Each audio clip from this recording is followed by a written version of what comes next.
Hello বন্ধুরা, কেমন আছো? আশা করি সবাই ভালো আছো। আমি রাশিয়াতে এডুকেশনাল লার্ন থেকে রাশিদ ইসলাম রাশিদ তোমাদের মাঝে আছি আজকে বিজ্ঞান ক্লাস নিয়ে। এটা হচ্ছে কি বিজ্ঞান বিজ্ঞান ক্লাসটা আমাদের মূলত হচ্ছে নিজের উপর ডিপেন্ডেন্ট। নিজে পড়বো, পড়ালেখা করব, অবশ্যই কি ভালো রেজাল্ট করতে পারবো। আমি যদি নিজে থেকে না পড়ি তাহলে অবশ্যই কি করতে পারবো না, ভালো রেজাল্ট করতে পারবো না। যত ভালোই শিক্ষক হোক না কেন, আমার নিজের যদি পড়াশোনার আগ্রহ না থাকে তাহলে আমি কি কিছুই শিখতে পারবো না। তাহলে শিখার একটা কি থাকতে হবে, আগ্রহ থাকতে হবে, পড়াশোনার একটা আগ্রহ থাকতে হবে। মূলত আজকে তোমাদের সাথে আমি আলোচনা করব বিজ্ঞানের দশম অধ্যায় নিয়ে। বিজ্ঞানের কোন অধ্যায় নিয়ে? দশম অধ্যায় নিয়ে। দশম অধ্যায়, বিজ্ঞানের কোন অধ্যায়? দশম অধ্যায়। দশম অধ্যায়, এসো বলকে জানি। এসো বলকে জানি। বলকে জানি। এসো বলকে জানি বা এসো বলকে শিখি, যেটাই বলো তোমরা। এসব বলকে জানি এই অধ্যায়ে আমরা আজকে বিস্তারিতভাবে আলোচনা করব। তাহলে সাধারণত আমরা এই অধ্যায়ে কি কি পাবো? আমরা প্রথমত পার্ট একে বলা হয়েছে যে ধাক্কা ও টানা বল। ধাক্কা এবং কি টানা বল। ধাক্কা এবং টানা, সেটা হচ্ছে কি বলা হয় থাকে বল। সেটা হচ্ছে কি বল। বল নিয়ে পড়বো। কি নিয়ে পড়বো? বল নিয়ে পড়বো। তাহলে বল কাকে বলে? সাধারণত আমাদের এই সম্পর্কে জানতে হবে যে বলটা কাকে বলে। বল বলতে সেটা হচ্ছে কি কোনো কিছুকে ধাক্কা দেওয়া এবং টানা, সেটা সাধারণত আমরা কি এটা কি বলা হয়েছে বল হিসাবে ধরে থাকি। সেটাকে আমরা কি হিসাবে ধরে থাকি? বল হিসাবে। সাধারণত আমরা যদি তোমাকে উদাহরণ দেখাই, আমরা যদি একটা বইকে বই একটা বইকে যেমন আছে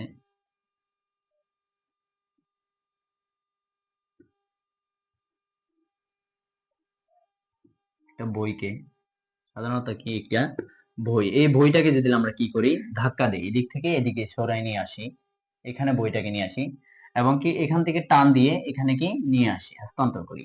তাহলে এই যে এখান থেকে এখানে যে ধাক্কা দিয়েছি এবং এখান থেকে যে টাইনে এখানে নিয়ে আসছি, যে ফোর্সটা, এক কথায় কি যে যে এই যে শক্তিটা কাজে খাটছে, এখান থেকে যে এখানে ধাক্কাটা দিচ্ছি সেই ধাক্কাটাই হচ্ছে কি আমাদের বল। সেই ধাক্কাটা হচ্ছে কি আমাদের বল।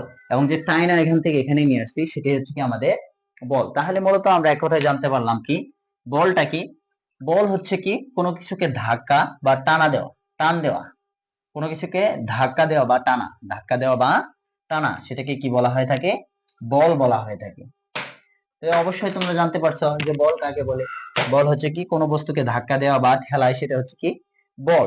এবং এই বল নিয়ে বৈজ্ঞানিক নিউটন একটি কি আমাদের সূত্র অবতরণ করেছে, কয়েকটি সূত্র, সেটা হচ্ছে কি তিনটি সূত্র। কয়টি সূত্র?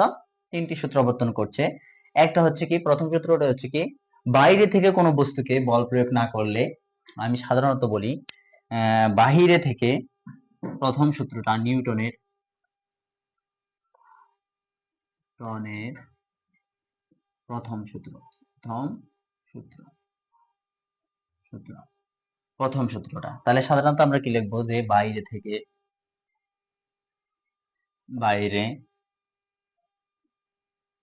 থেকে কোনো বল, কোনো বল প্রয়োগ প্রয়োগ না করলে, না করলে করলে স্থির বস্তু, স্থির বস্তু স্থির থাকবে। কি থাকবে? স্থির থাকবে। স্থির থাকবে। তাহলে মূলত প্রথম সূত্রটা হচ্ছে কি কোন বাইরে থেকে কোনো বল প্রয়োগ না করলে স্থির বস্তু স্থির থাকবে এবং কি সমবেগে চলতে থাকা বস্তু, এবং সমবেগে সমবেগে বেগে চলতে থাকা বস্তু, চলতে থাকা বস্তু সমবেগে চলতে থাকবে। সমবেগে চলতে থাকবে। থাকবে।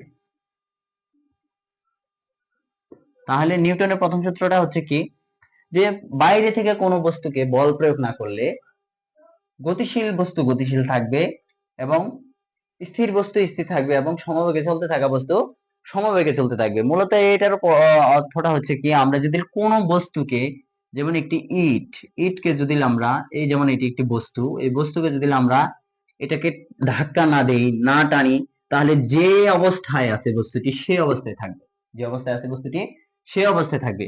অথবা যে এই বস্তুটি স্থির আছে, স্থির আছে, এই স্থিরই থাকবে। আমরা যদি এটাকে না টানি, না ধরি, না ধাক্কা দেই, তাহলে এটা কি থাকবে, স্থিরই থাকবে। আবার কি, কোন বস্তুকে যদি আমরা কি গতিশীল একটা বস্তু, যেমন একটি মাথায় কি একটি বাইক কি সজোরে চলতেছে, সজোরে কি করতেছে, সজোরে কি করতেছে, সজোরে কি করতেছে, চলতেছে।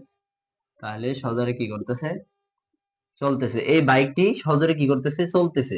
তো এই বাইকটি চলমান বাইক, কি বাইক, চলমান বাইক। এই চলতে থাকা বস্তু যদি আমরা ব্রেক না করি, ব্রেক না করি, তাহলে এই চলমান বস্তুটিকে চলতেই থাকবে।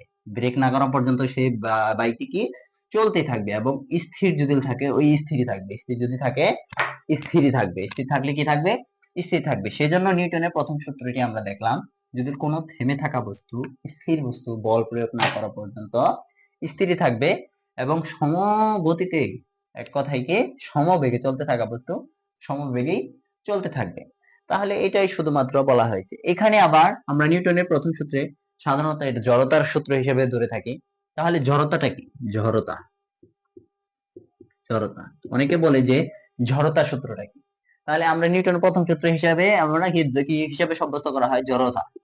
তাহলে জড়তাটা কি, জড়তাটা হচ্ছে মূলত, দেখো জড়তাটা মূলত হচ্ছে কি, কোন গতিশীল বস্তু গতিশীল থাকতে চায়, কোন গতিশীল বস্তু কি থাকতে চায়, গতিশীলই থাকতে চায়। যদি যেমন সাধারণত একটি কি কার, সাধারণত একটি কি, সাধারণত একটি কি কার, সাধারণত এই কারটি, সাধারণত একটি কি, এটি একটি কি কার, এটি একটি কি কার। এই কারটি কি সমদ্রুতে চলতেছে, কি চলতেছে, তাহলে গতিশীল বস্তু গতিশীল থাকতে চায় এবং স্থির বস্তু স্থির থাকতে চাওয়ার যে প্রবণতা, যে ইচ্ছাটা প্রকাশ করতেছে, এই যেমন এই বাইকটি, গাড়িটি চলতে চাইতেছে, গতিশীল থাকতে চাইতেছে। তাহলে এই গতিশীল বস্তুটি কি গতিশীলই থাকতে চায় এবং স্থির বস্তু স্থির থাকতে চাওয়ার যে ইচ্ছাটা প্রকাশ করে, সেটাই কি তার জড়তা, সেটাই কি তার জড়তা, সেটাই তার জড়তা। তাহলে জড়তাটা আমরা কি শিখলাম, যে কোন গতিশীল বস্তু গতিশীলই থাকতে চায় এবং স্থির বস্তু স্থিরই থাকতে চায় যে ইচ্ছাটা প্রকাশ করে, সেটাই কি তার জড়তা। তাহলে জড়তা সম্পর্কে অবশ্যই তোমরা ভালোভাবে জানো। জড়তা সাধারণত আমি তোমাদের কয়েকটি উদাহরণ দিলাম। সেটা হচ্ছে গাড়ির ক্ষেত্রে, গাড়ির কিছু সংখ্যক যাত্রী থাকে, কি থাকে, যাত্রী থাকে। এখানে যাত্রীরা আছে, কি আছে, যাত্রীরা আছে। তাহলে যাত্রীদের ক্ষেত্রে কি হয়, যখন একটি গতিশীল গাড়ি কিছু যাত্রী গাড়িতে করে যাচ্ছে, তখন হঠাৎ করে একটি ড্রাইভারে কি করলো, ব্রেক চাপ দিল, তখন যাত্রীরা কি সামনের দিকে ঝুঁকে পড়ে না, কেন, কেন সামনের দিকে, সেটাই কি তার জড়তা। এই ঝুঁকে পড়াটা জড়তা, ঝুঁকে পড়াটা কি জড়তা। কারণ আমরা যখন গাড়িতে ছিলাম, গাড়িটি যখন চলমান, গাড়িটি যখন কি চলমান, তখন আমরাও কি গাড়ির সাথে সাথে কি চলমান, আমরাও কি চলমান, আমরাও সাথে সাথে চলমান। যখন হঠাৎ যখন আমরাও হঠাৎ চলমান, হঠাৎ ব্রেক করার কারণে আমরা কি হয়ে যাই, স্থির হয়ে যাই, আমরা কি হয়ে যাই, স্থির হয়ে যাই। তাহলে কি, যে ওই যে আমরা যে ব্যক্তিটা আছে, আমরা তো গাড়িতে তো স্থির আছি, আমরা তো চলমান নেই, আমরা তো গাড়িতে স্থির, যে গাড়িটা শুধু কি চলমান, তাহলে আমরা স্থির জায়গায় দাঁড়িয়ে আছি। হঠাৎ ব্রেক করার কারণে যে গাড়িটা স্পিডলি ছিল, যে আমরা স্থির থাকতে চাবো, তখন আমাদের আবার স্থির থাকতে চাবো, কিন্তু আমাদের শরীরটা কি চলমান, আমাদের শরীরটা কি চলমান। যখন আমাদের শরীরটা স্থির আনতে চাই, তখন আমরা সামনের দিকে কি হয়ে যাই, ঝুঁকে যাই। এই ঝুঁকে পড়াটাই হচ্ছে বস্তুর জড়তা। ঝুঁকে পড়াটাই কি জড়তা, ঝুঁকে পড়াটাই কি তাহলে জড়তা। এবং কি জড়তা আরো একটি উদাহরণ দিতে পারি, যেমন একটি গ্লাসে, একটি কি গ্লাসে, এটা একটি কি গ্লাস। এই গ্লাসে কি আমরা একটা পেপার নিব, কি নিব, পেপার নিব, পেপারের উপরে একটা কয়েন নিব, কি নিব, কয়েন নিব। হঠাৎ যদি আমরা এটাকে টুক্কা দেই বা এটাকে আমরা শুধু একটা কি ধাক্কা দেই জোরে সজোরে, তখন কি এই কয়েনটা পানিতে পড়ে যাবে। এই কয়েনটা কোথায় পড়ে যাবে, পানিতে বা গ্লাসে, পানিতে বা গ্লাসে, পানিতে বা কি গ্লাসে। কেন পড়ে যাবে, যখন আমাদের এই কয়েনটা কিসে আছে, স্থির আছে, কয়েনটা কি আছে, স্থির আছে। হঠাৎ করে যখন এই আমাদের একটা কি আমাদের যে এই পেপারটা সজোরে ধাক্কা দিলাম, ঠিক আছে, এই পেপারটা সজোরে ধাক্কা দিলাম, কিন্তু আমাদের কয়েনটা তো স্থির, এই কয়েনটা স্থিরই থাকতে চাইতেছে, সেজন্য কি সে তার জায়গায় থাকতে চাইতেছে, সেজন্য কি নিচে পড়ে যায়, যখন গতিশীলটা গতিশীল হয়ে যায়, সেটাই কি এই যে স্থির রয়ে গেছে সেটাই কি তার জড়তা। তাহলে জড়তাটা অবশ্যই বুঝতে পারছি, গতিশীল বস্তু গতিশীল থাকতে চায় এবং স্থির বস্তু স্থির থাকতে চায়, সেটাই কি তার জড়তা। তাহলে আমরা অবশ্যই ভালোভাবে তাহলে পড়ে আসবা নিউটনের প্রথম সূত্র, সেটা হচ্ছে কি জড়তার সূত্র, যেটাকে হিসাবে ধরা হয়, সেটা ভালোভাবে পড়ে আসবা। যে নিউটনের প্রথম সূত্রটা হচ্ছে কি বাইরে থেকে কোনো বল প্রয়োগ না করা পর্যন্ত স্থির বস্তু স্থির থাকবে এবং গতিশীল বস্তু গতিশীলই থাকবে। এবং জড়তার সূত্রটা আমরা কি চাইছি, জড়তার সূত্রটা আমরা কি বলছি, যে স্থির বস্তু স্থির থাকতে চায়, গতিশীল বস্তু গতিশীলই থাকতে চায়, যে সে ইচ্ছাটা প্রকাশ করে, সেটাই কি তার জড়তা। তাহলে দুটোটা কি একই, একটা হচ্ছে কি জড়তা, আরেকটা নিউটনের প্রথম সূত্র। তাহলে অবশ্যই আশা করি তোমরা এটা ভালোভাবে বিস্তারিত আরো ডিটেলসে পড়ে আসবা। তো আরেকটা ক্লাস, সেটা হচ্ছে কি বলের পরিমাণ ও নিউটনের দ্বিতীয় সূত্র, বলের পরিমাণ ও নিউটনের দ্বিতীয় সূত্র। তাহলে বলের পরিমাণ ও নিউটনের দ্বিতীয় সূত্রটা আমরা ভালোভাবে পড়বো। বলের পরিমাণ নিউটনের দ্বিতীয় সূত্রটা হচ্ছে কি আমরা যদি জানি, যে নিউটনের দ্বিতীয় সূত্রটা হচ্ছে ভরবেগের পরিবর্তনের হার তার উপর প্রযুক্ত বলের কি সমানুপাতিক। বস্তুর ভরবেগের পরিবর্তনের হার তার উপর প্রযুক্ত বলের কি সমানুপাতিক।